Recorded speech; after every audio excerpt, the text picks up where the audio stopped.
We talk a lot about the versions of ourselves, the new version, right? The bold version, the version of us that stands 10 toes down, the version of ourselves that lives life so intentionally.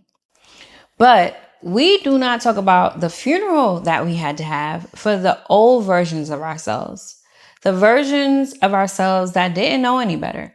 That is the tough stuff. Yesterday, I talked about leaving family at the door when they have you messed up. And today, I want us to talk about leaving yourself, your old self at the door. Because when you are pivoting, you cannot try to please the versions of yourself that is addicted to the struggle. Sis, it's time to surrender. That in itself is how you go forward. I want to offer this to you as a way to step into the newest version of yourself, at the same time honoring the versions of yourself that got you here. I want to introduce the pause, shift, and pivot framework. See, when we pause, when we give ourselves a minute to be still, it invites in us this serenity to see, think, hear, and do things differently.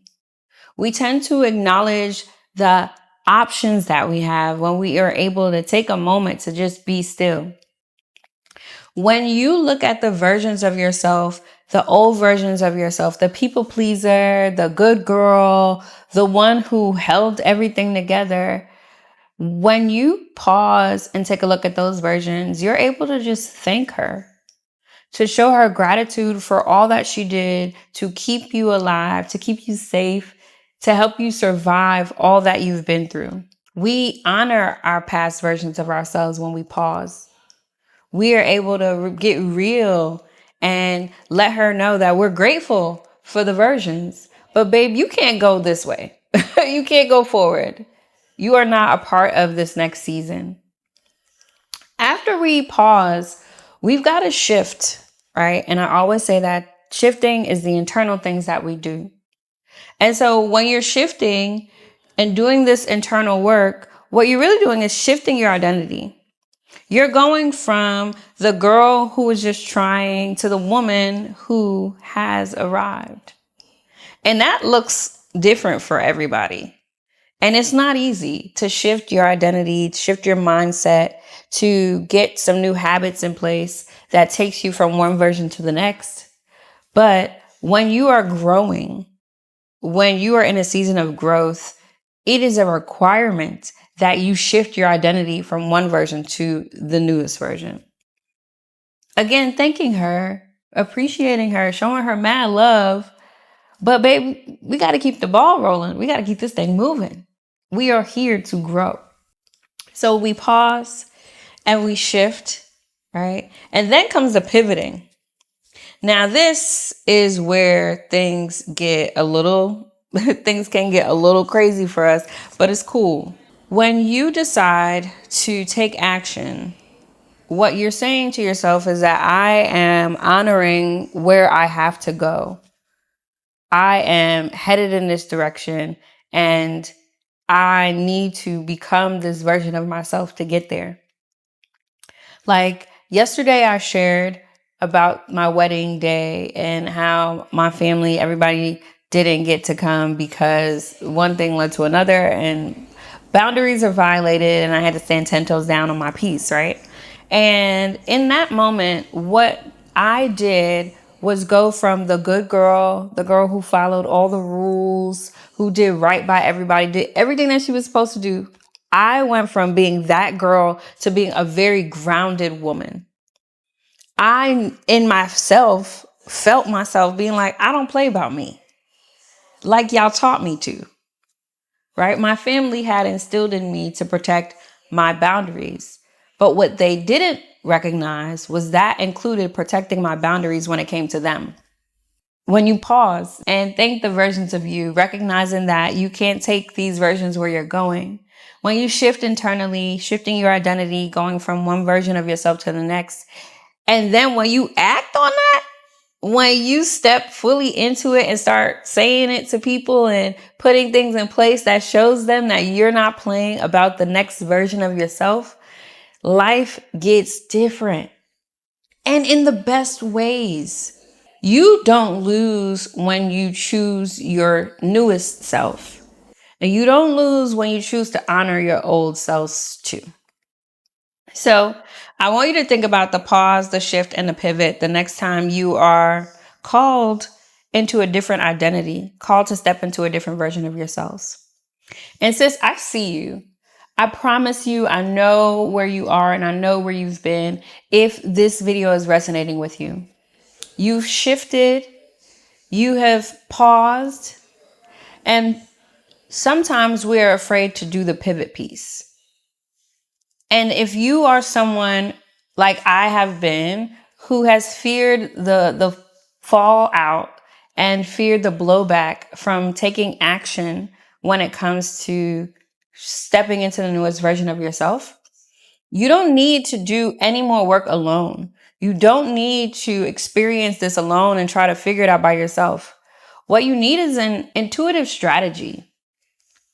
In my one-on-one coaching sessions, I offer space for us to look at the situation, to design, to architecture a plan that feels good to you, that flows with who you're becoming, that honors the past versions of yourself, and allows you actionable, real-time steps to get there. So if you're interested in booking a session, if you're ready to move from stuck to 10 toes down, I want you to click the link in the description of this video and book a discovery call with me so that we can see if this aligns. Because in honesty, sis, you might be a pivot paralysis person. And to me, a pivot paralysis person is somebody who knows, you know the stuff, you know what you have to do, but you are stuck in the mud of the past versions of yourself and you just can't let it go alone. And there's nothing wrong with that. I honor that. I see you. So if you're interested, book a one-on-one call and let's get in a session and let's work through this together. So I told you about my wedding day story, and I told you, if you haven't already, check out yesterday's episode 15, where I talked about my wedding day. And that wedding day was such a pivot for me. Like I said, I went from the good girl to the grounded woman. I was not playing, not about my love. I took that very serious. And taking a big step like that on such a monumental day for me and for my family proved to me that I could do this.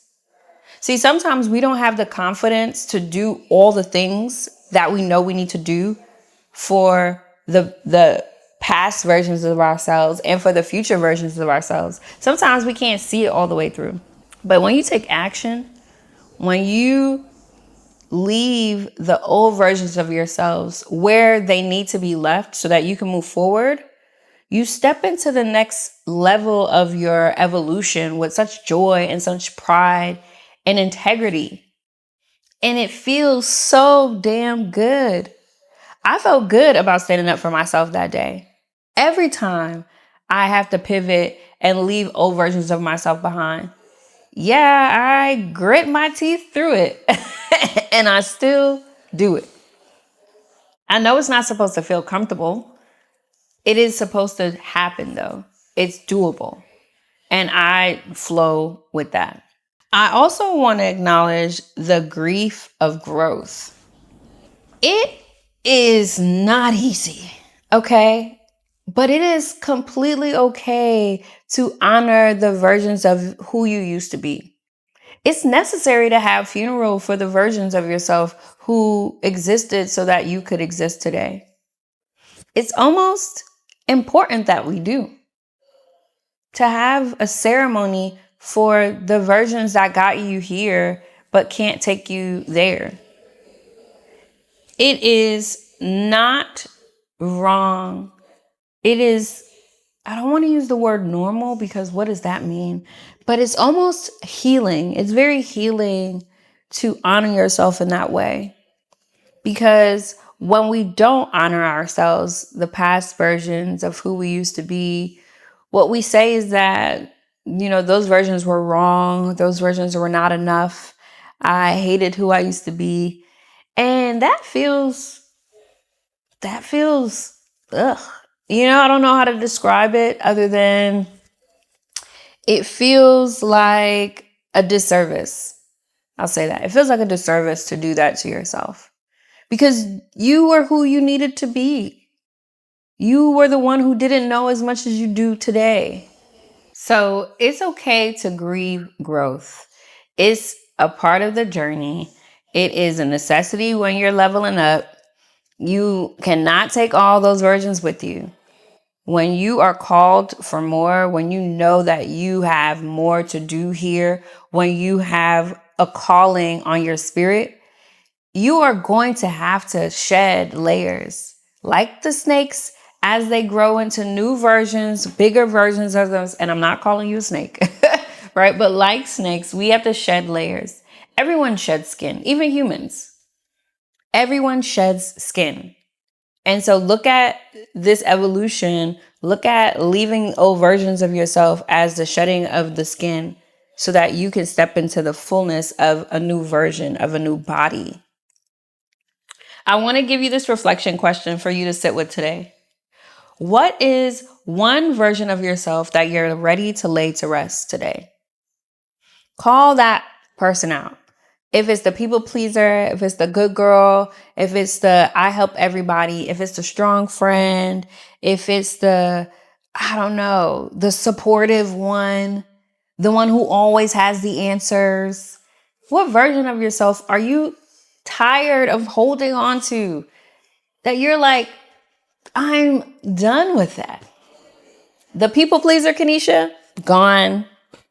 Good girl, gone bad. Like, the past versions, I just shed them as they have to go because I know what is required of me when I am called to something bigger than myself. And I honor that. I want to encourage you to do this exercise. This is helpful when you are having trouble honoring the past versions of yourself because sometimes it's hard. We don't want to let the versions that we like go. But when you have faith and belief that everything is working out for you, you really recognize that the next version is the best version yet. The newest one is the truest one. So try this exercise. Write a letter of release to your old self. I want you to tell her this. I love you for surviving, but I'm letting you go so I can thrive.